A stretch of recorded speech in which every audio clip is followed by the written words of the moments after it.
ஜெபத்தை கேட்கிறவரே மாமிசமான யாவரும் உம்மிடத்தில் வருவார்கள். இந்த நாட்களில் கர்த்தர் நம்மளோட கூட பேசுகிற வார்த்தை என்ன அப்படின்னா, அதிகமாக நம்ம ஜெபிக்கணும். ஏன்னா நம்முடைய ஜெபத்தை கர்த்தர் கேட்க ஆவலாய் காத்திருக்கிறார். நம்முடைய விண்ணப்பத்தை கேட்க தேவன் காத்திருக்கிறார். ஆகையால் மாமிசமான நாசில சுவாசம் உள்ள ஜீவனுள்ள எல்லாரும் யாருக்கிட்ட போகணும்? நம்முடைய விண்ணப்பத்தை கேட்குற, நம்முடைய ஜெபத்தை கேட்குற அவரிடத்துல தான் நம்ம என்ன போகணும். என்ன பிரச்சனையாக இருக்கட்டும், பலவீனமாக இருக்கட்டும், வியாதியாக இருக்கட்டும், கடன் பிரச்சனையாக இருக்கட்டும், இல்லாத ஒரு சூழ்நிலையாக கூட இருக்கட்டும், வறுமையாக இருக்கட்டும், உங்களை துக்கப்படுத்துகிற காரியமாக இருக்கட்டும், நீங்கள் தனிமையாக இருக்கிற சூழ்நிலையாக இருக்கட்டும், நீங்கள் கடந்து போகிற கஷ்டமான சூழ்நிலையாக கூட இருக்கட்டும், தரித்திர நிலைமையாக கூட இருக்கட்டும், கைவிடப்பட்ட நிலைமையில் நீங்கள் இருந்தால் கூட இருக்கட்டும், நீங்கள் யாருக்கிட்ட போய் நிற்கணுமா?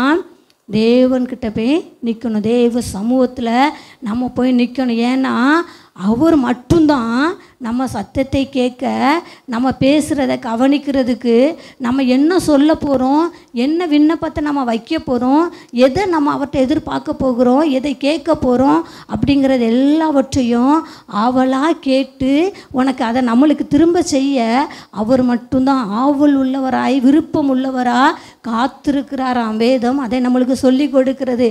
ஆனால் அதற்கு மாறாக இன்றைக்கு பிசாசனுடைய தந்திரம் என்னன்னா, கஷ்டத்தின் மத்தியில், தேவையின் மத்தியில் நம்மளை யாருக்கிட்ட போய் நிற்க சொல்லுகிறான் அப்படின்னா, பக்கத்து வீட்டில் யாராட்டு நம்மளுக்கு உதவி செய்ய மாட்டாங்களா, யாராட்டு நம்மளுக்கு இந்த காரியத்தில் ஒரு நன்மை செஞ்சிட மாட்டாங்கன்னு மாமிசமான மனுஷன் முன்னாடி போய் நம்ம என்ன செய்கிறோம்?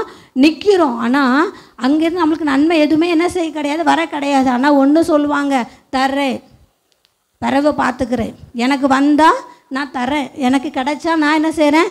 தரேன், எனக்கு கர்த்தர் கொடுத்தாருன்னா நான் உனக்கு என்ன செய்கிறேன்? கொடுக்குறேன் அப்படின்னு நம்ம ஒரு பதிலை சொல்லிட்டு என்ன செஞ்சுருவாங்க?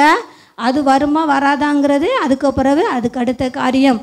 ஆனால் வேதம் சொல்லுகிறது, நாசில சுவாசம் உள்ள ஜீவன் இருக்கிற சிறுவர்களிலிருந்து முதியோர் வரையிலும் எல்லாருமே யாருக்கிட்ட தான் போய் நிற்கணுமா? தேவனிடம் போய் நிற்கும்போது அவர் நிச்சயமாய் நம்முடைய ஜெபத்தை கேட்டு நம்மளை ஆசீர்வதிக்க, நம்மளை தூக்கி எடுக்க வல்லமையுள்ள தேவனாக இருக்கிறார். அதனால் இன்றைக்கி கர்த்தர் நம்மளுக்கு என்ன ஒரு ஜெப ஆவியை இன்றைக்கி ஊற்றணும். இன்றைக்கி நம்ம நிறைய பேர்கிட்ட என்ன செஞ்சிடறோம் அப்படின்னா, கர்த்தருடைய பிள்ளைங்கள்ட்டையும் கூட சரி, சர்ச்சு பாஸ்டர்ட்டையும் கூட சரி, பாஸ்டர் எங்களுக்கு இந்த தேவை இருக்குது, நீங்கள் ஜெபம் பண்ணி கொள்ளுங்க, எனக்கு இந்த பலவீனம் இருக்குது, நீங்கள் ஜெபம் பண்ணி கொள்ளுங்க அப்படின்னு நம்ம சொல்லிடுறோம். ஆனால் என்னைக்காச்சும் பாஸ்டர் என்னால் ஜெபிக்கவே முடியல, அதனால் எனக்காக ஜெபம் பண்ணி கொள்ளுங்கன்னு நம்ம கேட்டதுண்டா? நம்ம கேட்டிருக்கோமா? ஆனால் நம்ம கேட்க வேண்டிய ஒன்று என்னதான்னா, எனக்காக ஜெபம் பண்ணுங்க, நான் ஜெபிக்கணும், நான் ஜெபிக்கணும், என் வீட்டில் நான் ஜெபிக்கணும், நாங்கள் குடும்பமாக ஜெபிக்கணும், நான் சர்ச்சில் வந்து நான் ஜெபிக்கணும், மாதத்தில் ஒரு தடவையாட்டு நான் வந்து சபையில் வந்து நான் ஜெபிக்கணும் பாஸ்டர், எனக்காக ஜெபம் பண்ணுங்க, நான் விரும்புகிறேன், அது என்னால் முடிய மாட்டேங்குது அப்படின்னு நம்ம கேட்டு பார்த்துருக்கோமா? நம்முடைய சூழ்நிலைகளை நம்ம வாழ்க்கையில் ஒரு மாற்றத்தை கர்த்தர் இந்த நாளில் தருவாராக. நம்ம ஜெபம் பண்ணோம். எதுக்காக நீங்கள் சொல்லுங்கள் பாஸ்டர், எனக்காக ஜெபம் பண்ணுங்க பாஸ்டர், தேவைக்காக ஜெபம் பண்ண சொல்லாதீங்க, நான் அதிகமாக ஜெபம் பண்ணணும்னு எனக்கு என்ன செய்யுங்க? ஜெபம் பண்ணுங்க. நான் சபையில் வந்து 1 மணி நேரமாவது முழங்கால் படிக்கிட்டு நான் ஜெபிச்சுட்டு போகணுன்னு எனக்காக ஜெபம் பண்ணுங்க பாஸ்டர் அப்படின்னு என்ன செய்யுங்க? கேட்க பழகி கொள்ளுங்க. தேவைக்காக வியாதிக்காகலாம் ஜெபம் பண்ணுங்கன்னு சொல்லாதீங்க. ஏன்னா நீங்கள் ஜெபிச்சிங்கன்னா கர்த்தர் உங்களை கொண்டு பெரிய காரியத்தை என்ன செய்வார்? உங்களுக்குள்ளேயும் உங்கள் குடும்பத்திலையும் உங்களை கொண்டு வெளியேயும் பெரிய காரியத்தை செய்ய அவர் சித்தமுள்ளவராக இருக்கிறார். சங்கீதம் 20:6 கர்த்தர் எங்கே இருந்து நம்முடைய ஜெபத்தை கேட்கிறாரான்னு பாருங்க. பூமியில் ஒரு மனிதன் தேவ ஆலயத்தில், தேவ சமூகத்தில் ஜெபிக்கிறத, விண்ணப்பங்களை ஏறெடுக்கிறத அவர் எங்கே இருந்து கேட்குறாராம்? சங்கீதம் 20:6 வாசிங்க. கர்த்தர் தமது அபிஷேகம் பண்ணினவனை ரட்சிக்கிறார் என்பதை நான் அறிந்திருக்கிறேன். தமது வலதுகரம் செய்யும் ரட்சிப்பின் வல்லமைகளை காண்பித்து தமது பரிசுத்த வானத்திலிருந்து அவருடைய ஜெபத்தை கேட்பார். அப்போ தேவன் வானத்தில் இருக்கிறார், மாமிசமான மனுஷன் எங்கே இருக்கிறான்? பூமியில் இருக்கிறோம்.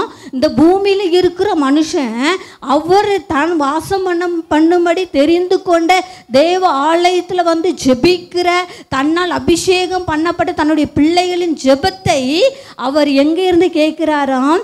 மேலே வானத்தில் இருந்து நம்முடைய ஜெபத்தை கேட்க அவர் காத்திருக்கிறார். அவர் தன்னுடைய பிள்ளைகள் யார் என்பதை தேவன் நன்கு அறிந்து வைத்திருக்கிறார். இந்த உலகத்தில் பல கோடி ஜனங்கள் இருக்கிறாங்க.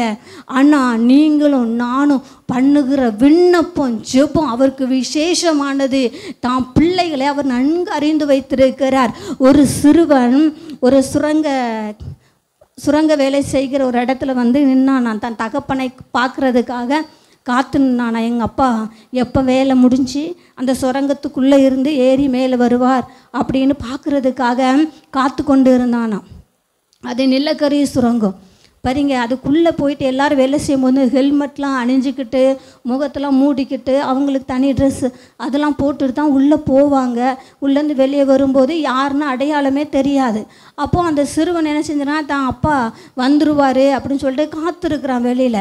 அப்போது அந்த வேலையை நடத்துகிற சூப்பர்வைசர், ஒரு மேற்பார்வையாளர் ஒருத்தர் இருப்பார்ல, எத்தனை பேர் உள்ளே போயிருக்கிறாங்க எத்தனை பேர் வெளியே வர்றாங்கங்கிறதெல்லாம் கணக்கு எடுத்துகிட்டு இருப்பாங்க. அப்போது அந்த தம்பியை பார்த்து அந்த சூப்பர்வைசர் கேட்டாரா, தம்பி நீ ரொம்ப நேரமாக இதில் காத்து கொண்டு இருக்கிறியே, ஏன் யாருக்காக நீ காத்திருக்கிற அப்படின்னு கேட்டப்போ அந்த சிறுவன் சொன்னானா, எங்கள் அப்பா உள்ளுக்குள்ளே வேலை பார்த்துட்டு இருக்கிறாங்க, அவங்க வெளியே வருவாங்க, அதனால் நான் அவரை பார்க்குறதுக்காக நான் காத்திருக்கிறேன் அப்படின்னு சொன்னானா. அப்போ அந்த சூப்பர்வைசர் சொன்னாரா அந்த தம்பிக்கிட்ட, தம்பி உள்ளேருந்து வர்றவங்க நிறைய பேர் வந்துகிட்டே இருக்கிறாங்க, வேலை முடிஞ்சிச்சு எல்லோரும் வந்துகிட்டே இருக்கிறாங்க, எல்லாரும் அந்த நிலக்கரி மேலேப்பட்டு கருன்னு என்ன செஞ்சுறாங்க வர்றாங்க, யாருமே அடையாளமே தெரியல. அப்போ அந்த சூப்பர்வைசர் தம்பி பார்த்து கேட்குறானா, தம்பி உள்ளேருந்து வர்றவங்க எல்லாருமே வந்தாச்சு, ஆனால் நீ பார்த்துட்டே இருக்கிறிய, உங்கள் அப்பாவை நீ எப்படி அடையாளம் கண்டு கொள்ளுவ? அவள் எல்லாருமே என்ன ஹெல்மெட் போட்டிருக்காங்க, உடம்பெல்லாம் கரியாக கருப்பாக இருக்குதே, நீ எப்படி உங்கள் அப்பாவை அடையாளம் கண்டு கொள்ளுவ அப்படின்னு சொல்லிட்டு கேட்டாராம். அப்போ அதற்கு அந்த சிறுவன் ஒரு பதில் சொன்னானா, சார் எனக்கு எங்கள் அப்பா யாருன்னு இந்த கூட்டத்தில் வர்றவங்க யாருன்னு தெரியாது, ஆனால் எங்கள் அப்பாவுக்கு என்ன செய்யும் தெரியும். என் அப்பாவுக்கு என்ன தெரியும் சார், அதனால தான் நான் என்ன செய்கிறேன், காத்திருக்கிறேன். நான் சொல்கிறேன், இன்றைக்கி இந்த உலகத்தில் பல கோடி ஜனங்கள் என்ன செய்யலாம், தேவன்னு சொல்லிட்டு எங்கேயோ போயிட்டு என்ன செய்யலாம், விண்ணப்பங்களை வைக்கலாம், ஜெப விண்ணப்பங்களை வைக்கலாம். ஆனால் தன்னுடைய பிள்ளைங்களை, தனக்கென்று வேர் பிரித்த பிள்ளைங்களை, தன்னுடைய ஆலயத்தில் வந்து முழங்கால் படிட்டு இருக்க பிள்ளைகள் யார் என்பதை நம்முடைய தகப்பன் அறிஞ்சு வச்சிருக்கிறார். என் பிள்ளை எதுக்காக காத்திருக்கிறா, யாருக்காக காத்திருக்கிறார் என்பதை அறிந்து வைத்திருக்கார். யோபோட வாழ்க்கையில் அவன் எல்லாவற்றையும் இழந்து நின்னான். அவனுக்கு தெரியும் என் தகப்பன் என்னை அறிந்து வைத்திருக்கிறான்னு சொல்லிட்டு திரும்பவும் யோபோட தேவன் பேசினாருங்க. அவன் இழந்தது எல்லாவற்றையும் திருப்பி கொடுத்தார். ஏன்னா தேவனும் யோபை நன்கு அறிந்து வைத்திருந்தார், தன் பிள்ளை இந்த சூழ்நிலையிலையும் எனக்காக காத்திருப்பான்னு சொல்லிட்டு. எனக்காக யோபு காத்திருந்தார். தேவன் திரும்பவும் அவர் வந்து நிற்பதை என் கண்கள் காணும் என்கிற நிச்சயம் அவனுக்குள்ளே இருந்துச்சு. என் தேவன் ஜீவனோடு கூட இருக்கிறார் என்பதை அவன் நன்கு அறிந்து வைத்திருந்தான். அதனால் இழந்த எல்லாவற்றையும் 2 மடங்கா அவன் திரும்ப பெற்றுக்கொண்டான். தன் வாழ்க்கையை அவன் திரும்ப பெற்றுக்கொண்டான். அதனால தான் சொல்கிறேன், இன்னைக்கு தாயின் கருவிலே உருவான நார் முதற்கொண்டு இந்நாள் வரைக்கும் ஆதரித்து வந்த நம்முடைய தகப்பன் நம்முடைய ஜெபத்தை நாம் பிள்ளை தேவ சமூகத்தில் வந்து உட்கார்ந்த உடனே அவருக்கு தெரியும், என் பிள்ளை நீங்கள் உட்கார டைமில், நாம் வந்து ஜெபிக்கிற டைமில் இந்த உலகத்தில் முழு உலகத்தில் எத்தனையோ பேர் என்ன செய்வாங்க, ஜெபிக்கிறதுக்கு உட்கார்ந்துருப்பாங்க. ஆனால் நம்ம தகப்பன் தான் பிள்ளையை அடையாளம் கொண்டு கொள்ளுகிறார். என் பிள்ளைடா இது, நான் தெரிஞ்சு வச்சிருக்கிறேன்டா. அவர் நம்மளை உள்ளங்கையில் வச்சு எப்போதும் பார்த்துக்கிட்டே இருக்கிறார்.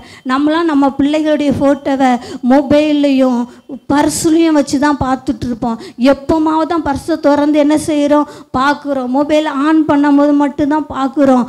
ஆனால் நம்மளுடைய தகப்பன் அவரை நம்முடைய உள்ளங்கையில் அவர் வரைந்து வைத்து அனுதினமும் அவர் நம்மளை பார்த்துக்கிட்டே இருக்கிறது இருக்கிறதுனால தான் பிள்ளை வருகிறதை அவர் அறிந்து வைத்திருக்கிறார். அதனால் அவர் ஜெபத்தை கேட்கிறவர் ஆகையால் நாம் ஜெபிப்பதை என்ன செஞ்சிடக்கூடாது, விட்டுவிடக்கூடாது. நம்மளுடைய விண்ணப்பம் யார்கிட்ட போய் சொன்னாலும் எனக்காக ஜெபம் பண்ணுங்க, நான் அதிகமாக ஜெபிக்கணும், எனக்காக ஜெபம் பண்ணுங்க, நான் இன்னும் அதிகமாக ஜெபிக்கணும். சில பேருக்கு நாங்கள் ஜெபிச்சுக்கிட்டு தான் இருக்கோம், நீங்கள் இன்னும் ஜெபம் பண்ணுங்கன்னு சொன்னால் கோபம் வரும். நாங்கள் ஊழியத்து பாதியில் இருக்கிறதுனால நாங்கள் என்ன சொன்னாலும் இன்னும் ஜெபம் பண்ணுங்கன்னு சொல்லுவாங்க. நம்ம ஜெபம் பண்ணிட்டு தானே இருக்கோம். சில டைமில் நம்ம அதிகமாக ஜெபம் பண்ணுவோம், இன்னும் ஜெபம் பண்ணுமா, சரி ஜெபம் பண்ணுவோம் அப்படின்னு நினச்சிவோம்.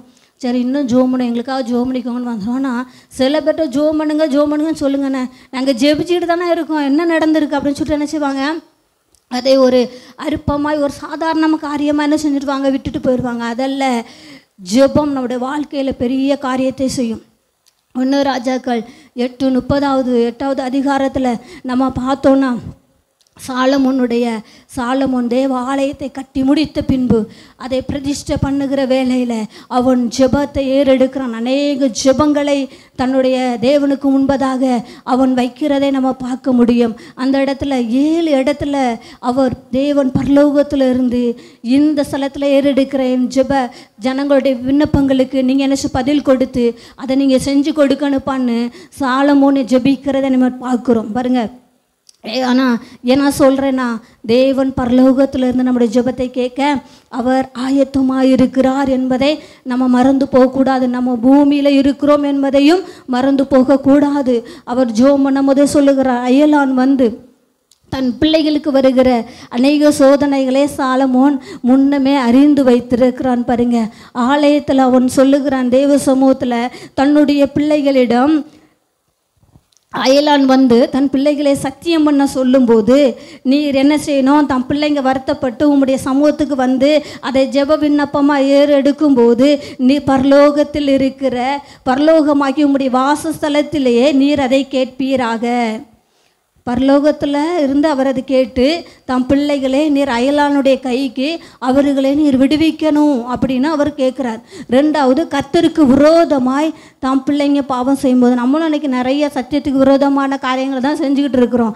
ஆனால் இங்கே அவர் சொல்லுகிறார் பாருங்க, தன்னுடைய பிள்ளைகள் உமக்கு விரோதமாய் பாவம் செய்து சத்துருக்கள் கையில் நீர் அவர்களை ஒப்பு கொடுக்கும்போது அவர்கள் மனம் திரும்பவும் உம்முடன் திரும்பி வந்து ஆலயத்தில் வந்து ஜெபம் பண்ணா, அப்பொழுதும் நீர் பரலோகமாகிய உம்முடைய வாசஸ்தலத்தில் இருந்து அதை கேட்டு அவர்களை நீங்கள் என்ன செய்யணும், அவர்களை நீர் மீட்டெடுக்கணும்ப்பா அப்படின்னு அவர் ஜெபிக்கிறார் பாருங்க. அப்புறம் வானம் அடைக்கிற வானத்தை கர்த்தர் தான் தடுக்கணும், ஆசீர்வாதமான மழையை கர்த்தர் தான் பொழிய செய்யணும். அப்போ வானத்தை நீர் அடிக்கும் போது ஜனங்கள் ஆசீர்வாதத்தை இழந்து நிற்கும் போது உம்மிடம் வந்து திரும்பி அப்பா எங்களை ஆசீர்வதிங்கன்னு ஜெபிக்கும் போது, உம்முடைய ஆலயத்தில் வந்து அவர்கள் ஜெபிக்கும் போது பரலோகமாகி உம்முடைய வாசஸ்தலத்தில் நீர் கேட்டு நீர் என்ன செய்யணும், அவர்களை ஆசீர்வதிக்கணும், எங்கள் தேசத்தை நீர் ஆசீர்வதிக்கணும் அப்படின்னு சொல்கிறார். அது மட்டும் கிடையாது, வாதை என் ஜனங்களை பின்தொடரும் போதும் ஜனங்கள் உம்முடைய ஆலயத்தில் வந்து ஜெபிச்சாங்கன்னா பரலோகமாகி உம்முடைய வாசஸ்தலத்தில் நீர் அதை கேட்பீராக.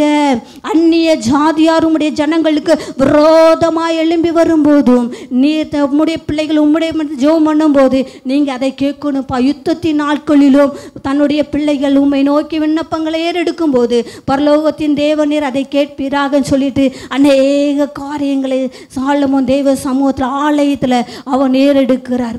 அன்றைக்கு அந்த ஆலயம் விசேஷமானது. இன்றைக்கு இந்த தேவாலயம் அதை காட்டிலும் விசேஷமானது. அது தாவீதின் சிந்தையில் கர்த்தருக்கு ஒரு ஆலயத்தை கட்டணும் அப்படின்னு அவன் எண்ணத்துக்குள்ளே வந்துச்சு. ஆனால் கர்த்தர் வேண்டான்னு சொல்லி சாலமோனை கொண்டு அவருக்கென்று ஒரு ஆலயத்தை கட்டி எழுப்பினார். ஆனால் இன்றைக்கு நீங்களும் நானும் ஆராதிக்கிற சபை இயேசு கிறிஸ்து இந்த பூமிக்கு வந்து இரத்தத்தை சிந்தி அவருடைய இரத்த துளிகள் விழுந்த எவ்விடங்களிலும் இன்னைக்கு சபை உருவாகி இருக்கிறது, ஆலயம் எழும்பி நிற்கிறது. இந்த ஆலயம் விசேஷமானது. இந்த தேவ ஆலயத்தில் வந்து ஜெபிக்கிற அத்தனை பிள்ளைகளுடைய ஜெப விண்ணப்பங்களையும் பரலோகமாகிய உம்முடைய வாசஸ்தலத்தில் இருந்து என் தேவன் கேட்டு அதை அப்படியே செய்ய வல்லமை உள்ளவராக இருக்கிறார். அதாவது இன்னைக்கு இருக்கிற நாம் அறிந்து வைத்து கொள்ள வேண்டும். இன்றைக்கு நாம் ஆராதிக்கிற நம்முடைய சபை மிகவும் விசேஷமானது. சபைக்குள்ள வந்து ஜெபிக்கிறத நம்ம என்ன செஞ்சிடக்கூடாது, விட்டுவிடக்கூடாது. கர்த்தர் பரலோகத்திலிருந்து சபையை கண்ணோக்கி பார்த்து கொண்டிருக்கிறார். என்னை தேடுகிற உணர்வுள்ளவன் ஒருவன் உண்டோ என்று அவர் பார்த்து கொண்டிருக்கிறார். ஒருவனை அவர் தேடி கொண்டிருக்கிறார். யார் ஜெபிக்கிறா? என் சமூகத்தில் வந்து யார் உட்கார்ந்துருக்கிறா? இன்னைக்கு நாமெல்லாம் ஒரு கூட்டத்தை தான் என்ன செஞ்சுக்கிட்டே இருக்கிறோம், தேடிக்கிட்டே இருக்கிறோம். ஆலயத்துக்கு தனியாக வர்றது பிடிக்கலை. யாராவது இன்னொருத்தவங்க கூட சேர்ந்து வந்தால் நம்ம என்ன செஞ்சிடலாம், வந்துடலாம். ஆனால் தனியாக வர்ற பிள்ளைங்க விசேஷமானவர்கள். 4 பேர் ஜெபிக்க வந்தால் நாமளும் போய் ஜெபிக்கலாம் அப்படின்னு நம்ம நினைக்கிறோம். ஆனால் தனிமையாக வந்து ஜெபிக்கிறவங்க விசேஷமானவர்கள். பெரிய சபையில் நம்ம ஆராதிச்சா நம்மளுக்கு நல்லா இருக்கும், வல்லமையை உணர்கிற மாதிரி இருக்கும், தேவ மகிமையை அனுபவிக்கிற மாதிரி இருக்குன்னு நினைக்கிற ஜனங்களை காட்டிலும் 2 பேர் 3 பேர் கூடியிருக்கிற இடத்துல தேவ மகிமை அதிகமாக இருக்குது பார்த்தீங்களா, அது அவங்க விசேஷமானவர்கள். இன்றைக்கி சிறு மந்தையை பார்த்து அநேக காரியங்களை கர்த்தர் சொல்லுகிறார். நான் ரொம்ப பெருமைப்படுறேன், சிறு கூட்டமாக இருக்கிறதுனால நான் விசேஷமானவள். ஏன்னா நான் சிறுவனாக இருக்கிறதுனால நான் விசேஷமானவன். ஏன்னா கர்த்தர் என்னை 1000ஆய் பெருக பண்ணுவேன் என்று எனக்கு தான் வாக்கு கொடுத்திருக்கிறார். அதனால் நான் விசேஷமானவள். நான் தனித்திருக்கிறத குறித்து நான் ஒருபோதும் கவலைப்பட வேண்டிய அவசியம் இல்லை. ஏன்னா நான் தனித்திருக்கிறதுனால நான் விசேஷமானவள். ஏன்னா என் தேவனோட கூட நான் இணைஞ்சே இருப்பேன், சிந்தை அவரோட கூட இருக்கும். அதனால் ஒரு பெரிய கூட்டம், இந்த கூட்டாளி போட்டு போகிற கூட்டத்திலலாம் நம்ம பார்த்தோன்னா அதில் ஒரு பிரயோஜனமே இருக்காது. நல்ல விஷயங்களை குறித்து அதில் பேசவே மாட்டாங்க. என்ன நல்ல விஷயங்கள் அங்கே இருக்காது. அதனால் தனித்து வந்து ஆலயத்தில் ஜெபிக்கிறத என்ன செய்யுங்க, விசேஷமாய் ஆக்கி கொள்ளுங்கள். கர்த்தர் நல்லவர். இந்த காலத்தில் ஏன் நம்முடைய ஜெபம் நம்முடைய வாழ்க்கையில் என்னத்தெல்லாம் கொண்டு வரும்? ஜெபம் ஏன் முக்கியம் நம்மளுக்கு தெரியும். ஒரு கிறிஸ்தவனாக ஜெபிக்கணும் அப்படிங்கிறது எல்லாத்துக்குமே தெரியும். மனுஷனாக பிறந்தால் 3 வேளை சாப்பிடணுங்கிறது எல்லாத்துக்குமே தெரியும். ஏன் சாப்பிடணுங்க? ஏன் நம்ம ஜெபிக்கணும்? ஜெபம் நம்ம வாழ்க்கையின் ஒரு பெரிய முதுகெலும்பு மாதிரி. ஜெப வாழ்க்கை இல்லைன்னா நம்ம வாழ்க்கை ஊனமுள்ளதாய் மாறி போய்விடும்.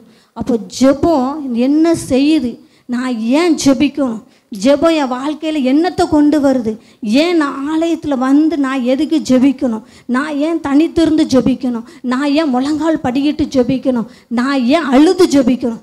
இப்படிலாம் ஜெபிச்சாதான் நான் வாழ முடியுமா? நீ ஜெபிச்சாதான் வாழ முடியும். ஜெபிக்கலான்னு என்ன செய்ய முடியாது.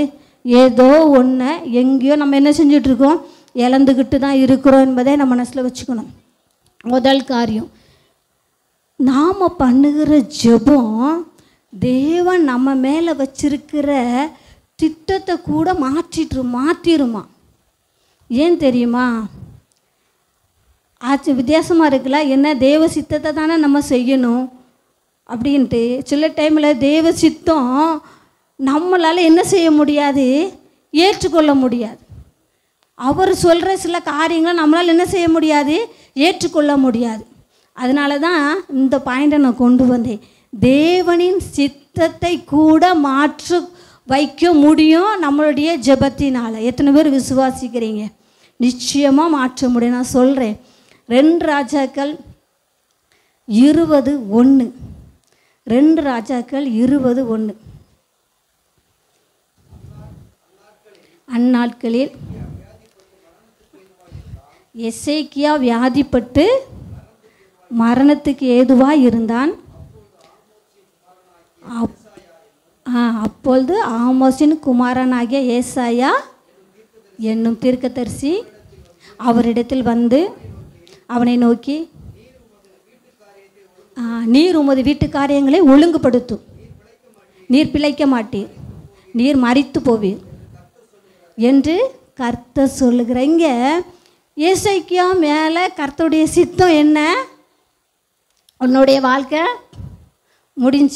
முடிய போகுது. இன்னும் 2 நாளாக 1 நாளாக கொஞ்சம் நிமிடங்களான்னு தெரியாது இல்லையா, முடிய போகுது. ஆனால் அதனால் என்ன செய்கிற, உனக்கு கொடுக்குற இந்த கொஞ்ச நேரத்துக்குள்ளே நீ செய்ய வேண்டியதை எல்லாத்தையும் என்ன செஞ்சு முடிச்சிரு. மனைவி இருக்கலாம், பிள்ளைங்க இருக்கலாம்.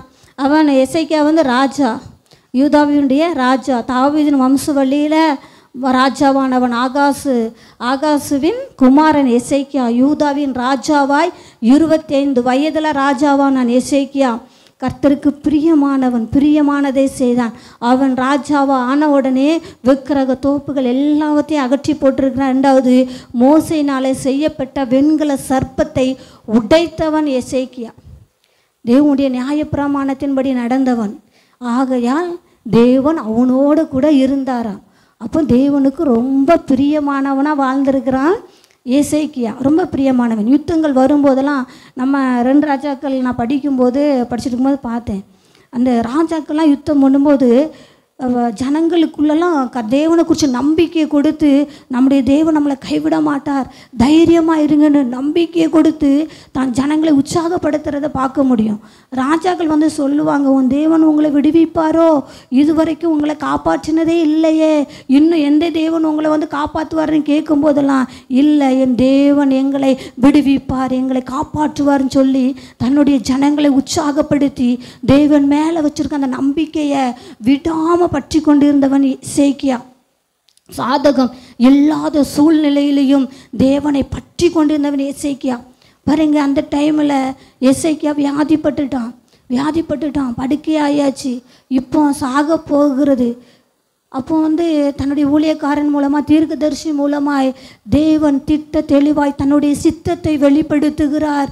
அவன் தன்னுடைய காரியங்களை ஒழுங்குபடுத்தட்டும், நான் என்னுடைய பிள்ளையை என்னோட என்ன செய்கிறேன், எடுத்துக்கொள்ள போகிறேன், அவன் என்னோட கூட இருக்கட்டும் என்கிறது தேவனுடைய திட்டம். ஆனால் எசேக்கியாவின் விருப்பம் என்ன தெரியுமா?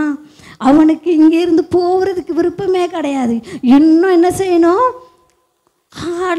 ஆளுகை செய்யணும்னு அவன் ஆசைப்படுகிறான். நான் இன்னைக்கு சொல்லுகிறேன், ஒருவேளை கர்த்தருடைய வார்த்தை உங்களுக்கு அப்படி வந்துச்சுன்னா கூட நீங்கள் போயிட்டு அப்பா சமூகத்தில் நீங்கள் உட்கார்ந்தீங்கன்னா அவர் திட்டத்தை மறந்துடுவார், உங்கள் விருப்பத்தை நிறைவேற்றிடுவார். எசேக்கியா தெய்வ சமூகத்தில் போய் அழுதாரு. அப்பா ஏன்பா, நான் எனக்கு இன்னும் இந்த பூமியில் வாழணும், இன்னும் நாளுக்கு செய்யணும், இன்னும் நான் இருக்கணும்ப்பான்னு கேட்டு அவன் அழும்போது அவன் செய்த எல்லா நன்மைகளையும் தேவனிடத்தில் சொல்கிறாரு. கர்த்தர் உடனே அவனுக்கு, நான் கேட்டேன்ப்பா, பிள்ளை போயிட்டு நம்மகிட்ட வந்து கண்ணீர் வடித்தா எந்த தாய் தகப்பனுடைய மனசுமே இலகி போயிடும்ல, அழுதுரும்ல. ஐஸ்கிரீம் கேட்டு பார்க்க, எனக்கு ஐஸ்கிரீமு வேணும்ப்பா வாங்கி கொடுங்கன்னு. நைட் ஆயிடுச்சு, 5 மணி, சளி பிடிச்சிரும் வேண்டான்.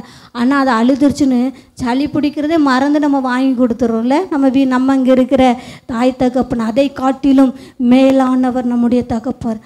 எசேக்கியாவின் ஜெபத்தை கேட்டு அவனுக்கு 1 வருஷம் இல்லை, 2 வருஷம் இல்லை, அவன் திகட்ட வாழ்ந்துட்டு போட்டுன்னு சொல்லிட்டு 15 வருஷம் அவனுக்கு கூட்டி கடுத்தார். அதான் சொல்கிறேன், ஜெபம் தேவனுடைய சித்தத்தை கூட உன் வாழ்க்கையில் மாற்றி அமைக்குங்க. நீங்கள் என்ன விரும்புகிறீங்களோ அதை உங்கள் வாழ்க்கையில் செய்ய அதை அனுமதிக்கும். அதனால தான் சொல்கிறேன், ஜெபத்தை ஒரு நாள் என்ன செஞ்சிடக்கூடாது, விட்டுறக்கூடாது. கர்த்தர் இதை சொல்லிட்டார், அவர் செஞ்சிருவார், அவர் வல்லமை உள்ளவர், அவர் செய்கிறதை யாரால் தடுக்க முடியும், அவர் என்ன நினச்சார் அதை செஞ்சிருவாருங்க. அவர் நினச்சதை செய்வார். அதை காட்டிலும் அவர் தான் பிள்ளை நினைக்கிறத செய்கிறதுல நல்ல தகப்பன் இல்லை, நல்ல அப்பா. எனக்கு ரொம்ப பிடிக்கும் ஏசப்பாட்ட. என்ன சொன்னாலும், அப்பா இன்னும் கொஞ்சம் இருந்து நான் பார்த்துட்டு வரேனே, நீ நான் அவன் கூட இருக்கிறேன்னு இருக்க வச்சு அழகு பார்க்குற நல்ல தகப்பனைக்கு அன்னையர் தினம் இல்லையா? அன்னையை காட்டிலும் மேலான அன்புள்ளவர் நம்முடைய தகப்பன். என்ன கேட்டாலும் செய்வார். அதனால் நீங்கள் ஜெபம் பண்ணுங்க. கர்த்தருடைய வார்த்தை உங்களுடைய சித்தத்திற்கு எதிராய் வந்தால் கூட நீங்கள் ஜெபம் பண்ணி ஏசப்பாட்டை கேட்கும்போது நிச்சயமாக அவர் உங்களுடைய விருப்பத்தை நிறைவேற்ற வல்லமை உள்ள தேவன். நாங்கள் கடந்த நாட்களில் எங்கள் ஊருக்கு போகும்போது வயசாயிருச்சுல, ரொம்ப நாளாச்சு. இன்றைக்கி போயிடுவாங்க, அன்னைக்கு போயிடுவாங்கன்னு எதிர்பார்த்தேன். எனக்கு அவங்களுக்கு அத்தை தான், நானும் அத்தனையே சொல்லி பழகிட்டேன். எனக்கு அம்மா முறை வரும். பார்த்திங்கன்னா 85 வயசு இருக்கும், வீசிங் ப்ராப்ளம், எலும்பும் தோலுமாக தான் இருக்கிறாங்க. இப்போ நான் அனைட்டா மாதிரி சின்ன பிள்ளையாயிட்டாங்க, ரொம்ப வீசிங் தான். நான் போய் பார்த்தேன், அவங்களால பேசவே முடியல.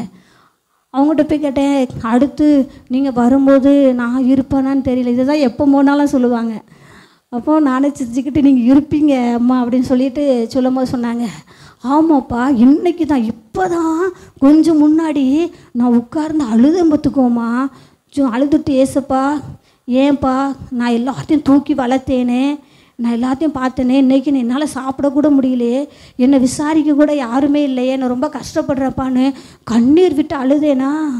ஏசப்பா வந்து இந்த இடத்துல என் பக்கத்தில் நின்று உன் கண்ணீரை பார்த்தேன், உன் விண்ணப்பத்தை கேட்டேன், எனக்கு 15 வருஷம் தருவேன்னு சொல்லியிருக்காரு. நாங்கள் பாருங்கள், எனக்கு அப்போ தான் அனைட்டாட சொன்னேன், ஆச்சி இப்பவும் பைபிள் படிச்சுட்டு இருந்திருக்காங்க பாரு அப்படின்ட்டு. அவங்களுக்கு முடியாது, 80 வயசுலையும் பைபிளை தூக்கி கையில் பிடிக்க முடியாது. ஆனால் அவங்க செய்கிற வேலை என்ன தெரியுமா, தான் வீட்டில் அந்த குச்சி வீடு தான், அந்த வீட்டுக்குள்ளே உட்கார்ந்து அவங்க ஜெபிக்கிறாங்க, நல்லா நல்ல வேதத்தை வாசிக்கிறாங்கங்க. கர்த்தர் அவங்களோட கூட இருக்கிறவங்க சொன்ன அந்த வார்த்தை, நான் இங்கே ஏற்கனவே போகும்போதே கர்த்தர் எனக்கு இந்த வார்த்தையை கொடுத்துட்டாரு. நான் எழுதி வச்சுட்டு அதை தான் தியானிச்சுட்டு போயிட்டே இருந்தேன். அங்கே போயிட்டு அவங்க சொன்ன உடனே கர்த்தர் என்னோட கூட பேசுனது எனக்கு ஞாபகம் வந்துச்சு. எப்படி பேசுகிறார் பாரு அண்ணேட்டா, நீ என்ன செய்யணும், பைபிள் டெய்லி வாசிக்கணும் அப்படின்ட்டு, டெய்லி ஜோம் பண்ணுன்ட்டு அவங்க அவ்வளோ தெளிவாக சொன்னாங்க. நான் அன்றைக்கி சாதாரணமாக சொல்லிட்டேன். ஆனால் அவங்களோட பலவீனத்தின் நடுவில் அவங்க அப்படி கிடுக்கிடுன்னு ஆடிக்கிட்டு அந்த வீசிங் மேலும் கீழே இழுக்க மூச்சு இறக்கி அவங்க சொல்லும்போது, அப்பா இருப்பீங்கம்மா நீங்கள், அடுத்து நான் உங்களை வந்து பார்ப்பேம்மா அப்படி சொல்லிட்டு வந்தேன். நான் கர்த்தர் நல்லா சொன்ன, அந்த ஜெபத்தை நம்ம விடக்கூடாது. கர்த்தர் நம்முடைய ஜெபத்தை கேட்டு அவருடைய திட்டத்தை கூட நம்ம வாழ்க்கையில் மாற்றி அமைக்க வல்லமை உள்ள தேவனாக இருக்கிறார். 2வது காரியம், நம்ம இழந்துட்டோம், போயிடுச்சு நம்ம கைவிட்டு, இனி வராது அப்படின்னு நாமளும் நினைக்கலாம், மற்றும் நம்ம சுற்றி இருக்கோம் நினைக்கலாம். ஆனால் அந்த சூழ்நிலையிலையும் நீ தேவனை சந்திக்க ஆயத்தமாக இருந்தேனா, நிச்சயமாக கர்த்தர் இழந்ததை திருப்பி கொண்டுட்டு வருவார், நிச்சயமாக கொண்டு. அப்போ இழந்ததை திரும்ப பெற்றுக்கொள்ளணும்னா ஜெபம் அவசியமானது. ஜெபத்தை எந்த சூழ்நிலையும் என்ன செஞ்சிடக்கூடாது, விட்டுறக்கூடாது. இன்றைக்கி ஒரு ஜெபாவே கர்த்தர் நம்முடைய சபை மேலே என்ன செஞ்சு ஊட்டணும். யோவான் 1:11 அதிகாரத்தில் நம்ம எடுத்து வச்சு பார்த்தோன்னா அங்கே ஒரு அழகான குடும்பம் அங்கே இருக்குது. மார்த்தாள் மரியாளுடைய குடும்பம். அங்கே அவங்க இழந்துட்டாங்க. லாசருவை ஒரே வாழ்வாதாரம், ஒரே ஆண்மகன், ஒரே பிள்ளை, தாய் தகப்பன் இல்லாத அந்த குடும்பத்தில், அந்த குடும்பத்துக்கு பிடிமானமாக இருந்தவன் லாசரு வியாதிப்பட்டு மறிச்சிட்டான். மார்த்தாள் மரியாள் இயேசுவை அதிகமாய் நேசிக்கிற கர்த்தருடைய பிள்ளைங்க, அதிகமாய் நேசிக்கிறவங்க, இயேசுவுடைய அவர் பேசுகிறத கேட்க ஆசையாய் காத்திருக்க குடும்பம் அது. இயேசுவை உபசரிக்கிறதுல உண்மையாக இருந்த குடும்பம் லாசருடைய குடும்பம். அங்கே லாசரு மரிச்சாச்சு, அடக்கம் பண்ணியாச்சு, 3 நாள் ஆயிட்டு. ஆனால் மார்த்தாள் மரியாளோ அழுது கொண்டே இருக்கிறாங்க. அவங்க சிந்தனையில் ஒரு எண்ணம் ஓடி இருக்கும், இயேசுவை நான் பார்த்துட்டா, இயேசு வந்துட்டா, இயேசுகிட்ட பேசிட்டா, அவர் வந்தா நம்ம சூழ்நிலை மாறும் அப்படின்ட்டு ஏசப்பாக்க சொல்லலாம் விட்டாங்க. கர்த்தர் ஒரு திட்டத்தை வைத்திருந்தார் அவங்க குடும்பத்திலையும். பாருங்கள், அவங்க நினச்சிருப்பாங்க, அவங்கள சுற்றி இருக்கவங்க நினச்சிருப்பாங்க, இன்னையோட இந்த வீட்டில் உள்ள சமாதானம் போயிடுச்சு, சந்தோஷம் போயிடுச்சு, நிம்மதி போயிடுச்சு, அவங்க வீட்டில் இருக்க பொருளாதாரம் போயிடுச்சு, இந்த பிள்ளைகளுக்கு இருந்த பாதுகாப்பு போயிடுச்சு, நம்பிக்கை போயிடுச்சு, இவங்களுக்குன்னு இருந்த ஒரே உறவு அந்த உறவும் போயிடுச்சு, அவங்க வீட்டில் அந்த சுகம் போயிடுச்சு, அவங்களுக்கு இருந்த பலம் போயிடுச்சு, அவங்களுக்குள்ளே இருந்த திறமைகள் எல்லாம் போயிடுச்சு, எல்லாம் அவங்கள விட்டு போயிடுச்சு, இன்னே அவ்வளோதான் அப்படின்ட்டு அவங்கள சுற்றி இருந்தவங்க ஒரு ஏளனமாய் பார்த்துருக்கலாம். அந்த பிள்ளைங்களை 2 பெண் பிள்ளைகளும் வாலிப பிள்ளைங்க அழுதுட்டு இருந்தாங்க. ஏசப்பா வந்தார். ஏசப்பா பார்த்த உடனே அவங்க அப்படியே இருக்கலை. ஏசப்பா அவங்க வீடு வர கூட அவங்க விடலை. கேள்விப்பட்டோன்னு இவங்க எந்திரிச்சு போயிட்டாங்க. இன்றைக்கி அந்த அனுபவம் நம்மள்கிட்ட இருக்கணும். இயேசுவை குறித்து கேள்விப்பட்ட தான் பிள்ளைங்க வீட்டில் உட்கார்ந்துக்கிட்டே இருக்கக்கூடாது. நம்ம வாழ்க்கையில் உன்னை விட்டுட்டாங்க, எந்திரிச்சு ஓடணும். ஏசப்பாட்ட போய் நான் என்ன செய்ய போகிறேன், சொல்ல போகிறேன். ஏசப்பாவை நான் சந்திக்க போகிறேன். அவர் நிச்சயமாக என் கண்ணீரை என்ன செய்வார், துடைப்பார். நிச்சயமாக அவர் எனக்கு சமாதானத்தை கொடுப்பார். நிச்சயமாக நான் இழந்தே தருவான்னு சொல்லி எழும்பி ஓடணும். இன்றைக்கி நிறைய பேர் நம்ம உட்கார்ந்த இடத்துல உட்கார்ந்துக்கிட்டே இருக்கிறோம். அதுதான் பிரச்சனை. வீடுகளில் உட்கார்ந்துட்டு இருக்காதீங்க. துக்கம் வரும்போது, கண்ணீரின் பாதையில் நீங்கள் நடக்கும்போது, ஒரு கஷ்டத்தை அனுபவிக்கும் போது, ஒரு இழப்பை சந்திக்கும் போது அப்படியே முடங்கி வீட்டுக்குள்ளேயே உட்கார்ந்துடக்கூடாது. ஓடணும், எந்திக்கணும், ஆலயத்தை நோக்கி ஓடி வரணும், அள்ளணும். ஏசப்பாட்ட கேளுங்க, எனக்கு நான் என்ன செய்யட்டும்ப்பா, நான் என்ன பண்ணணும் கேளுங்க, அவரும் நம்மளை நடத்துவார். ஓடிட்டா மரியாள் மார்த்தாள் ஓடிட்டா. ஓடின உடனே நம்ம எஞ்சி ஓடி வரும்போது உலகம் நம்மளை பற்றி எப்படி தான் கேட்கும், என்ன அங்கே ஒரு கரையில் இருந்தால் இவெல்லாம் இருக்கவே மாட்டான்னு தான் சொல்லுவாங்க. இல்லை, நம்ம ஊரில் நிறைய சடங்காச்சாரங்கள்லாம் இருக்குதுல்ல, நிறைய கட்டுப்பாடெலாம் வச்சுருக்காங்க. இவன் நம்ம ஏதாச்சும் ஒரு காரியம்னா இவன் இப்படி தான் இருக்கணும். அது பெண்களுக்கு சொல்லவே வேண்டியது கிடையாது. 30 நாள் 40 நாள்லாம் அப்படியே தான் இருக்கணும், எங்கேயும் நினச்சி கூட போகக்கூடாது பாருங்கள். ஆனால் இந்த மாத்தாள் இயேசு வர்றாருன்னு கேள்விப்பட்டவன் எழுந்திரிச்சிட்டா. எல்லாரும் போய் அவள் பின்னாடி ஓடினாங்க, அவள் கூட இருந்தவங்கெல்லாம் என்ன போனாங்க. ஏன்னா அவள் எல்லாரோட மைண்டத்தை அவள் என்ன செய்வா, கல்லறையில் போயிட்டு அழ போகிறாள் அப்படின்னு நினச்சிடுவா. அப்போ இதுக்கு முன்னாடி தான் நடந்துகிட்ருக்கு. அவங்க ஓடி கல்லறையை போய் அழுறதும், அவங்கள திருப்பி கூட்டிகிட்டு கொண்டு வீட்டில் வைக்கிறதும், இதுதான் அந்த பிரச்சனை தான் போயிட்டே இருந்திருக்கு. அதனால் ஜனங்கள் எல்லாரும் கூட இருந்தவங்க உறவுகள் எல்லாரும் மாத்தாள் ஓடி போகிறத பார்த்து அவள் பின்னாடி ஓடி போனாங்க. ஆனால் அவள் இப்போ ஓடின ஓட்டம் கல்லறையை நோக்கி அல்ல, எங்கே நோக்கி போனால் இயேசுவை நோக்கி ஓடினான்.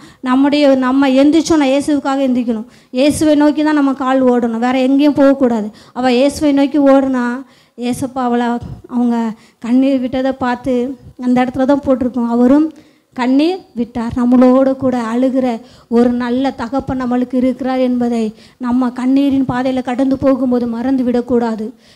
நம்மளோட சேர்ந்து அழுகிற ஒரு தகப்பன் நம்மளுக்கு இருக்கிறார் அப்படிங்கிறது மறந்து போகக்கூடாது. அவர் கண்ணீரை பார்த்த உடனே அந்த பிள்ளைங்களை விசுவாசத்தை என்ன செஞ்சிடாதீங்க, விட்டுறாதீங்க, விசுவாசத்தை விடாது அப்படின்னு சொல்லிட்டு நேராக கல்லறைக்கு போய் அவங்க நினச்சிருப்பாங்க அவர் வரல, லாசுடைய கல்லறையை தான் பார்க்க போகிறாரு போலன்னு நினச்சிருப்பாங்க. ஆனால் அந்த இடத்துல அவருடைய மகிமையை பார்க்க அந்த பிள்ளைகளுக்கு உதவி செய்தார். லாசரு அப்படி புது மனுஷனாக எழுப்பி தன்னுடைய சகோதரியை கையில் கொடுத்து அந்த குடும்பத்தை திரும்பவும் உயிர்ப்பித்து கையில் கொடுத்தார். திரும்பவும் அவங்க இழந்த சமாதானத்தை உயிர்ப்பித்து கையில் கொடுத்தார்.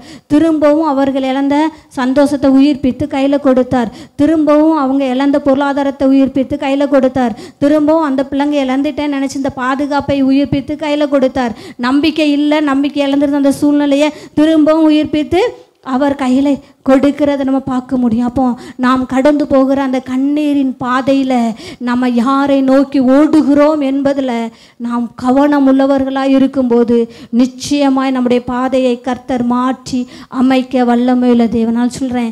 ஜெபம் நீர் இழந்துட்ட நினைக்கிறத திரும்ப கொண்டு வரும். நீ இயேசுவை சந்திக்க ஆயத்தமாக இருந்தேனா எழுந்திரிச்சு ஓடி வரணும், வந்து ஜோமனும். யார் கூட வரணும்லாம் எதிர்பார்க்கக்கூடாது. கூட இருக்கிறவங்களை கூட உதறி தள்ளிட்டு வந்து நீ ஜெபிக்கிற அந்த ஜெப ஆவி உங்ககிட்ட இருக்குமானால் நீ இழந்த எல்லாவற்றையும் மீட்டு கொள்ளுகிறது உங்கள் கையில் தான் இருக்குது. அது தேவ வல்லமாக அதை கொண்டு வந்து நம்ம கையில் சேர்க்கும். மூன்றாவது அது என்ன செய்யும் அப்படின்னா, உனக்குள்ள திறக்க வேண்டியதை திறந்து கொடுக்கும் ஜெபம்.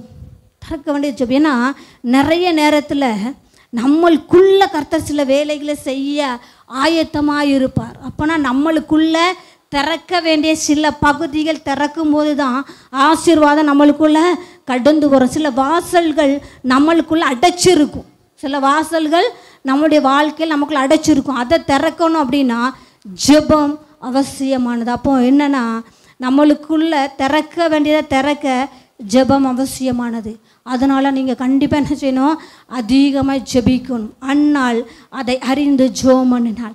அன்னாள் ஜெபிச்சா அவளுக்குள்ள திறக்க வேண்டியதை கர்த்தர் திறந்து கொடுத்தார். அவள் ஆசீர்வதிக்கப்பட்டாள். 1 சாமுவேல் 1ஆம் அதிகாரத்தில் நம்ம இதை பார்க்க முடியும். 1 சாமுவேல் 1:5 வசனத்தில் அவள் கர்த்தரோ அவள் கற்பத்தை அடைத்து வைத்திருந்தாள். அன்னாள் மலடி அல்ல, அவள் கற்பத்தை தேவனே அடைச்சி வச்சிருந்தார். இன்னைக்கு நம்முடைய வாழ்க்கையில் சில பகுதிகளில் யார் கிரியை செய்து கொண்டிருக்கிறார் என்கிற ஒரு வெளிச்சம், ஒரு பார்வை கர்த்தருடைய பிள்ளைகளுக்கு தேவை. எனக்கு இது இல்லை, எனக்கு அது இல்லை, நம்ம எங்கேயோ போயிட்டு இருக்கிறோம், நம்ம வாழ்க்கை எதை நோக்கியோ போயிட்டு இருக்கிறோம்ல. நம்ம இந்த பகுதியில் இருந்தே பார்த்தோன்னா இன்றைக்கி குழந்தை இல்லாத அநேகர் ஏதோ மனுஷனை ட்ரீட்மெண்ட்டுக்காக லட்சங்களை செலவு பண்ணுறாங்க. நிறையா பிஸ்னஸுக்காக லட்சங்களை செலவு பண்ணி போடுறாங்க. எல்லாம் ஒன்றும் இல்லாமல் வெறுமையாக தான் வந்து நிற்கிறாங்க. ஆனால் எங்கே அடைப்பு இருக்கிறது, அதை கர்த்தர் திறக்க தேவ சமூகத்தில் உட்கார்ந்து ஜெபிக்கிற அந்த அனுபவம் வந்துருச்சுன்னா கர்த்தரே அடைச்சி வச்சிருக்க திறந்து உங்களுக்கு ஆசீர்வாதத்தை கொடுத்துருவார். இங்கே பாருங்க, கர்த்தர் அவள் கர்ப்பத்தை அடைத்து வைத்திருந்தார். ஆனால் அதுலேயும் அவளுக்கு ரொம்ப கர்த்தர் தான் அடைச்சிருந்தார். ஆனால் அன்னாள் பட்ட கஷ்டம் எவ்வளவு தெரியுமா? அவள் வாழ்க்கையில் ஒவ்வொரு நாளும் துக்கம்தான் இருந்துச்சு. அதனால் விசனம், மனமடிவானாலாம், சாப்பிட்டு அவளால் முடியலை. ஒவ்வொரு நாளும் நிம்மதியான தூக்கம் அவளுக்கு இல்லை. அழுகை தான் அவள் வாழ்க்கையில் நிறைஞ்சிருந்துச்சு. சஞ்சலமும் தவிப்புக்கும் குறைவே இல்லை. ஒரு திருப்தி இல்லாத வாழ்க்கை, ஏன் வாழ்கிறோம் அப்படிங்கிற ஒரு எண்ணம் அவளுக்குள்ளே இருந்துச்சு. வாழ்க்கையை வெறுத்து போகக்கூடிய அளவில் அவளுடைய வாழ்க்கை இருந்துச்சான். பாருங்கள், குழந்தை இல்லை, பக்கத்திலேயே ஒருத்தி உட்கார்ந்து குத்திக்கிட்டே இருக்கிறா. சாப்பாடில் அவளால் கையை வச்சாலும் அந்த சாப்பாட்டை தூக்கி அவளால் வாயில் வச்சு என்ன செய்ய முடியல, சாப்பிட முடியல. அப்படிப்பட்டதான ஒரு கஷ்டத்தின் பாதையில் கடந்து போய்க்கிடுந்த அன்னாள் ஒரு நாள் நினச்சா, நான் தேவாலயத்துக்கு போகிற ஒரு நாள் வரும், அங்கே போய் நான் என்ன செய்வேன், என் தேவனுடைய சமூகத்தில் நான் அழுவேன் சொல்லிட்டு போய் அழுதா. ஒரு நாள் அழுதா, அப்புறம் அவள் வாழ்நாள் முழுவதும் அவளுக்கு சந்தோஷத்துக்கும் மகிழ்ச்சிக்கும் குறைவே இல்லை. அந்த அவள் பெற்ற அவள் மனசுக்குள்ளே அவளுக்குள்ளே திறக்க வேண்டியதை கர்த்தர் திறந்தார். அவள் என்ன பண்ணா, போய் அழுது ஜோம் பண்ணிட்டுலாம் வரல. தேவ சமூகத்தில் விண்ணப்பத்தை வச்சா, நீர் எனக்கு கொடுத்தா அதை உங்களுக்கு தான் நான் என்ன செய்வேன், கொடுப்பேன். முதற்கனி உங்களுக்கு உரியது தான் அப்படிங்கிறத சத்தியத்துக்குள்ள வந்தா. ஏன்னா நியாயப்பிரமாணத்தில் இருந்து தேவன் ஆபிரகாமை சந்தித்த அந்த நாள் முதற்கொண்டு நம்மளுக்கு தெரியும், ஆதாம் ஏவாள் பிள்ளைங்களே முதற்கனியை கொண்டு வந்து தேவ சமூகத்தில் தான் என்ன செஞ்சாங்க, வச்சாங்க. அதே போல் இந்த அந்நாளுக்குள்ள அந்த சத்தியம் கிரியை செய்ய கர்த்தர் அவ்வளோ நாள் காத்திருந்திருக்கிறார். இன்றைக்கி நம்மளுக்குள்ள சத்தியம் கிரியை செய்யணும், நியாயப்பிரமாணம் அவருடைய கட்டளைகள் கிரியை செய்யணும். அந்நாளுக்குள்ள அது கிரியை செஞ்சிச்சு. அது கிரியை செய்ய அவளை செய்ய வைக்கிற வர கர்த்தர் அவளுக்குள்ள ஒரு ஆசீர்வாதத்தை தடை பண்ணிட்டே தான் இருந்தார். அவள் எப்போ அந்த சத்தியத்துக்குள்ளே வந்து முதற்கனி உங்களுக்குரியதாப்பா, என் கற்பன் திறந்து பிறக்கிற அந்த முதற் பலன் உம்முடைய சமூகத்தில் நான் வச்சிருவேன்னு சொல்லிட்டு எப்போ அவளுக்குள்ள உள்ள இருதயத்தை திறந்து பொருத்தனை செஞ்சாலோ அப்போவே அவளை கர்த்தர் ஆசீர்வதிக்க ஆரம்பிச்சிட்டார். அதனால் சொல்கிறேன், நீ ஜெபிக்கும் போது கர்த்தர் உன்னை சத்தியத்தின் பாதையில் நடத்த உனக்குள்ளே புட்டமிட்டுக்கிட்டே இருப்பார். உனக்குள்ள சத்தியம் கிரியை செய்ய செய்ய செய்ய செய்ய உன் வாழ்க்கையில் அடைத்து வைத்திருக்கிற அநேக ஆசீர்வாதத்தின் கதவுகளை கர்த்தர் திறந்து கொடுப்பார். சாமுவேல் பிறந்து அநேக ராஜாக்களை அபிஷேகம் பண்ணி வச்சார். கர்த்தர் பெரிய அவன் வாயிலேருந்து புறப்பட்ட ஒரு வார்த்தை கூட தரையில் சும்மா விழலையாம். அப்படி கர்த்தர் அவரை பயன்படுத்த ஒரு தீர்க்கதரிசியாய் பயன்படுத்தினார். அவரோடு கூட இருந்து அவருடைய அபிஷேகம் அவருடைய வல்லமையினால் நிரம்பி இருந்தார். தேவனோடு பேசுகிற அந்த அனுபவம், சிறு வயதுலேருந்தே தேவனுடைய சத்தத்தை தெளிவாக கேட்குற ஒரு வலிமை அவருக்குள்ளே இருந்துச்சு. பாருங்க அன்னாளை போல் நாம் என்ன செய்யணும், ஜெபிக்கணும். அந்த பிரமாணத்தின்படி நடக்கிற அந்த சத்தியத்துக்குள்ளே நம்முடைய கண்கள் திறக்கப்படும் போது அன்னாளுடைய கண்கள் திறக்கப்பட்டுச்சு. அவளுக்கு அடைக்கப்பட்டு இந்த கர்ப்பமும் திறக்கப்பட்டுச்சு. நம்மளுக்குள்ளே திறக்க விட வேண்டிய இடங்கள் அநேக பகுதிகள் இருக்க தான் செய்யுது. அதை திறந்தார்னா நிச்சயமாக கர்த்தர் நம்மளுக்குள்ளே கிரியை செய்து நம்மளை ஆசீர்வதிக்க வல்லமை உள்ள தேவனாக இருக்கிறார். அப்போ நம்முடைய ஜெபம் நம்முடைய வாழ்க்கையில் பெரிய காரியத்தை செய்யும். நம்ம இப்படியே ஆசீர்வாதத்தில் குறைவுள்ளவராக இருக்க அவர் விட மாட்டார். அப்போ நம்ம ஜெபிக்கணும். 4வது ஒரு காரியத்தை சொல்கிறேன். டைம் கடைஞ்சி 10 மணிக்கெலாம் நீ பேச வேண்டியதை பேசிட்டு கொடுத்துடணும் பாய்க்கான்னு சொல்லி தான் அழைச்சிட்டு வந்தாங்க. சத்துருவின் திட்டத்தை கூட நம்முடைய ஜெபம் முறியடிக்கும். நிறைய பாயிண்ட் இருக்குது. நம்ம ஏன் ஜெபிக்கணும், ஜெபம் எவ்வளவு அவசியமானது தெரியுமா? நம்ம அவ்வளோ அசால்ட்டாக விட்டுடுறோம். நம்ம பிள்ளைங்களுக்கு அதனால் ஜெபிக்க கற்றுக் கொடுத்துருங்க. எப்படியாவது நம்ம பிள்ளை இப்போ லீவ் நேரத்தில் வீட்டில் இருக்காங்க பார்த்தீங்களா, ஒரு அரை மணி நேரம் உட்காந்து ஜோம் பண்ணு, தனியாக விட்டுருங்க. எதை சோத்திரமாட்டு பண்ணுன்னு சொல்லிடுங்க, இல்லை பைபிளாட்டு படின்னு சொல்லி விட்டுருங்க. மொபைல்லாம் கையிலலாம் கொடுக்காது, டிவி பார்க்கலாம் டைம் கொடுக்காதீங்க. அரை மணி நேரமாட்டு ஜோமனு சின்ன பிள்ளைங்களை கூட உட்கார வச்சுருங்க. நீங்கள் ஜெபத்தில் பிள்ளைங்களை பழக்கி விட்டுட்டீங்கன்னு வச்சுக்கோங்களேன், வேதம் வாசிக்கிறதுல உங்கள் பிள்ளைகளை நீங்கள் பழக்கிட்டீங்கன்னு வச்சுக்கோங்களேன், நம்ம பிள்ளைங்களை ஜெயிக்க இந்த உலகத்தில் எந்த வல்லமையும் கிடையாதுங்க, வல்லமை கிடையாது. அதனால் நம்ம பிள்ளைங்களை ஜெபிக்கிறதுல கண்டிப்பாக அம்மா அப்பா அந்த பிள்ளைங்களுக்கு இதில் உதவி செய்யுங்க. கர்த்தர் பிள்ளைங்களை ஆசீர்வதிப்பார். சத்துருவின் திட்டத்தை கூட அது ஜெபம் என்னச்சு முறியடிக்கும். நம்மளுக்கு தெரிஞ்ச பைபிள் நம்ம படிச்சுட்டு இருக்கிறது நம்மளுக்கு தெரியும்ல, தானியேலுடைய வாழ்க்கையில் பத்திரத்துக்கு கையெழுத்து வச்சு என்ன செஞ்சு, யார் ராஜாவை மட்டும்தான் வணங்கணும், 30 நாள் யாரையும் வேறு எதையும் என்ன செய்யக்கூடாது, வணங்கிடக்கூடாதுன்னு சொல்லிட்டு தானியேல் பத்திரத்துக்கு கையெழுத்து வச்சாச்சு என்பதை அறிந்தும் 3 நாள் வழக்கத்தின்படியே ஜெபம் பண்ணான். வழக்கு தண்டனை என்னன்னு தெரியும், தானியேலுக்கு தெரியும். ராஜாவுக்கு முன்பாக போய் வணங்காமல் வேறு எந்த தெய்வத்தின் முன்னாடி போயிட்டு வணங்கணுன்னா அவங்களுக்கு என்ன பனிஷ்மெண்ட்டுங்கிறது தானியேலுக்கு நல்லா தெரியும். ஆனால் அதெல்லாம் அவன் மைண்டில் என்ன செஞ்சிக்கவே இல்லை, ஏற்றிக்கவே இல்லை. தானியேலின் உயரவே விரும்பாத சத்துருக்கள் போட்ட திட்டம் அது. தானியேல் மேலே எப்படியாட்டும் குற்றம் கண்டுபிடிச்சிடும். ஏன் தானியேல் மேலே குற்றம் கண்டுபிடிக்கணும்னு அவங்களுக்குள்ள அப்படி ஒரு பொறாமை எண்ணம். இன்றைக்கி கர்த்தருடைய பிள்ளைங்களுக்கு விரோதமாக வேலை செய்கிற இடங்களில், நீங்கள் நிற்கிற இடங்களில் ஜனங்க உங்கள் பக்கத்தில் இருக்க தான் செய்கிறாங்க உங்களுக்கு விரோதமாக. கர்த்தருடைய பிள்ளை ஜெபத்தை மட்டும் விட்டுறாத, நீ ஜெபிச்சுக்கிட்டே இருந்தாதான் அந்த சத்ருவின் பிடியிலேருந்து அவனுடைய சதி திட்டங்கள்லேருந்து நீங்கள் வெளியே வர முடியும். பாருங்க, தரிவு ராஜா ஆளுகைக்கு வந்த உடனேயே அவர் 120 தேசாதிபதிகளை தேசம் முழுவதும் அவர் நியமிக்கிறார். அந்த 120 தேசாதிபதிகளையும் கண்காணிக்க 3 பிரதானிகளை அவர் ஏற்படுத்துகிறார். அந்த 3 பிரதானிகளின் ஒருவன் தானியேல். இப்போ அந்த 120 தேசாதிபதிகள் கீழே இருக்காங்கல்ல, அவங்களுக்கெல்லாம் ஒரு எண்ணம் வந்திருக்கும்.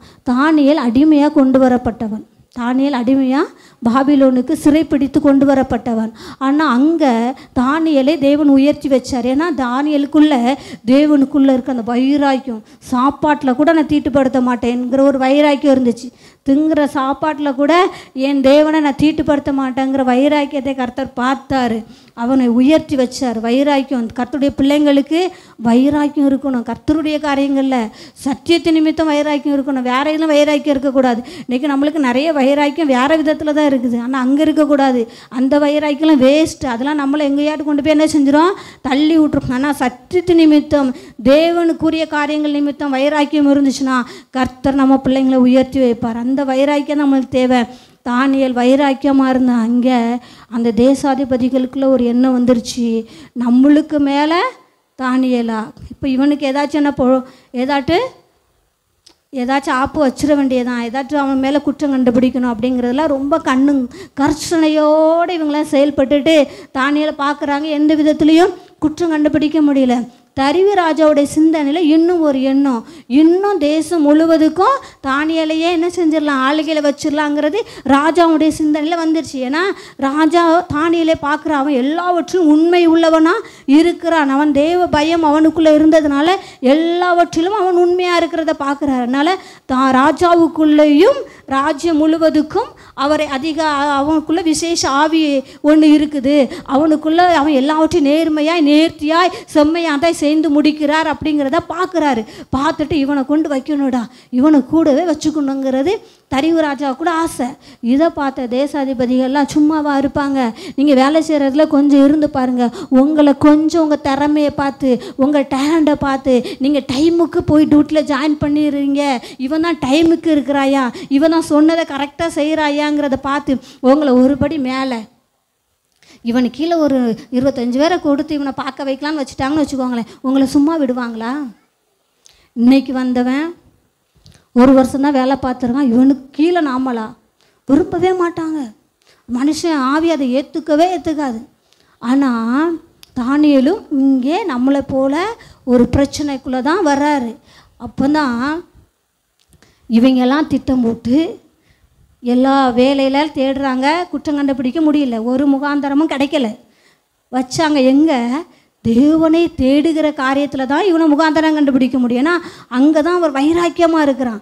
உடனே வச்சாங்க 30 நாள் ராஜா நீர் தான் எங்கள் எல்லாத்துக்கும் தேவனாக இருக்கிறீர், உண்மை தவிர வேறு யாரும் எதையும் வணங்கக்கூடாதுன்னு ஒரு சட்டத்தை போட்டு வச்சுட்டாங்க. தானியேல் அதுலேயும் தன்னை விட்டு கொடுக்க விரும்பலை. ஆனால் தரியு ராஜா உண்மையிலே பாவம் அந்த இடத்துல தானியேல் மேலே ரொம்ப நேசம் போல், அவனை குறித்து ரொம்ப வருத்தப்பட்டார். ஆனால் சட்டத்திட்டங்களை யாராலையும் மாற்ற முடியாது இல்லையா?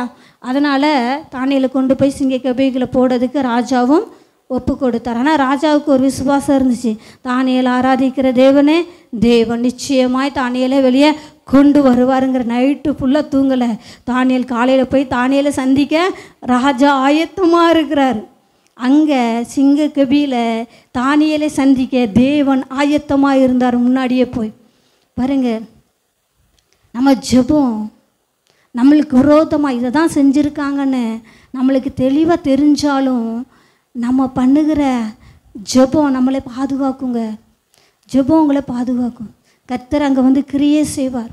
நம்மளுக்கு எல்லோரும் எஸ்தர் நடவடிக்கைகள் புத்தகத்தில் நம்ம அதை பார்த்துருக்குறோம். ஆமானுடைய திட்டத்தை முறியடித்தது ஜெபம், எஸ்தருடைய ஜெபம், மொர்தெகாயோடைய ஜெபம். அப்போ நம்ம ஜெபம் சத்ருவின் திட்டத்தை கூட முறியடிக்கும். இவங்க இதை செஞ்சிட்டாங்க பாஸ்டர், எல்லாம் முடிஞ்சாலும் நம்ம பண்ணுற ஜெபம் அவனை முறியடிச்சிடும். சத்ரு நம்மளுக்கு எல்லாத்தையும் செஞ்சு வச்சுருக்கலாம். அவன் நினச்சிட்டு இருப்பான் எல்லாம் முடிஞ்சு, இதோட முடிஞ்சு அப்படின்னு நினைப்பான். ஆனால் நம்ம ஜெபம் அவனை முடிக்கிறதுக்கு ஆயத்தமாக என்ன செய்யுது இருக்குதுங்கிறத நம்ம மறந்துடக்கூடாது. அதனால் ஜெப வாழ்க்கை நம்முடைய வாழ்க்கையில் ஒரு பெரிய ஒரு மாற்றத்தை கொண்டு வரும். அதனால் ஜெபிக்கிறத மறந்து விடக்கூடாது. அப்போ பாருங்க, இந்த நான் 4 தான் சொல்லியிருக்கிறேன், எவ்வளோ சொல்லிகிட்டே போகலாம். அப்போ நம்முடைய ஜெபம் தேவ சித்தத்தை கூட நம்ம வாழ்க்கையில் மாற்றி அமைக்கும். நாம் பண்ணுகிற ஜெபம் நம்ம இழந்ததை கூட திரும்ப கொண்டு வரும். நாம் பண்ணுகிற ஜெபம் நம்மளுக்குள்ளே திறக்க வேண்டிய வழிகளை திறந்து கொடுக்கும். நாம் பண்ணுகிற ஜெபம் சத்துருவின் சதி திட்டத்தை கூட முறியடிக்கும். அப்போ ஜெபம் எவ்வளவு கூர்மையானது அப்படிங்கிறத என்ன செஞ்சுக்கணும், நம்ம மனசில் வச்சுக்கணும். நம்ம முழங்கால் படிக்கிட்டு ஜெபிக்கலாமா? கர்த்தர் இந்த வேலையில் உங்களுக்குள்ள என்ன பிரச்சனை இருந்தாலும் நீங்கள் ஜெபம் பண்ணி பாருங்கள். அப்பா ஒவ்வொரு நாளும் கேளுங்க, என் மேலே ஜெபாவியை நீங்கள் ஊற்றிக்கிட்டே இருங்கப்பா, நான் ஜெபிக்கணுப்பா. எல்லா சூழ்நிலைகளிலும் அப்பா நான் ஜெபிக்க எனக்கு உதவி செய்யுங்கப்பா. ஜெப சிந்தை நமக்குள்ளே குறைஞ்சி போகவே கூடாது. ஜெப சிந்தை குறைஞ்சிடவே கூடாது. ஜெபிக்கணும் அப்பா, ஜெபிக்கணும். ஜெப ஆவி எண்ணெயில் ஊற்றுங்கன்னு கேளுங்க. யார்கிட்ட சொன்னாலும் எனக்காக ஜெபம் பண்ணுங்கன்னு சொல்லுங்கள். உங்கள் வீடுகளில் நீங்கள் சிரித்து பேசுகிற டைமை காட்டிலும் நீங்கள் கூடி ஜெபிக்கிற நேரம் அதிகமாகட்டும். நீங்கள் ஜெபம், அப்பா என் வீடு ஒரு ஜெப வீடாக இருக்கட்டும்ப்பா, நான் இருக்கிற இடம் நான் ஜெபிக்கிற இடமா இருக்கட்டும்ப்பா, நான் ஜெபிக்கணும்ப்பா, நான் ஆலயத்தில் வந்து நான் ஜெபிக்கணும்ப்பா. நம்ம எவ்வளோ வேலைகளை செய்கிறதுக்கு ஒரு டைம் டேபிள் போட்டு நம்ம வேலைகளை செய்கிறோம். இன்னைக்கு நீங்கள் திட்டமிடுங்க, அப்பா நீர் எனக்கு கொடுக்குற வாழ்நாளில் நான் ஜெபம் பண்ணணுப்பா. எனக்கு நீங்கள் ஒரு நாளை கொடுத்தீங்கன்னா அந்த ஒரு நாளில் 1 மணி நேரமாவது நான் ஜெபிக்கணுப்பா.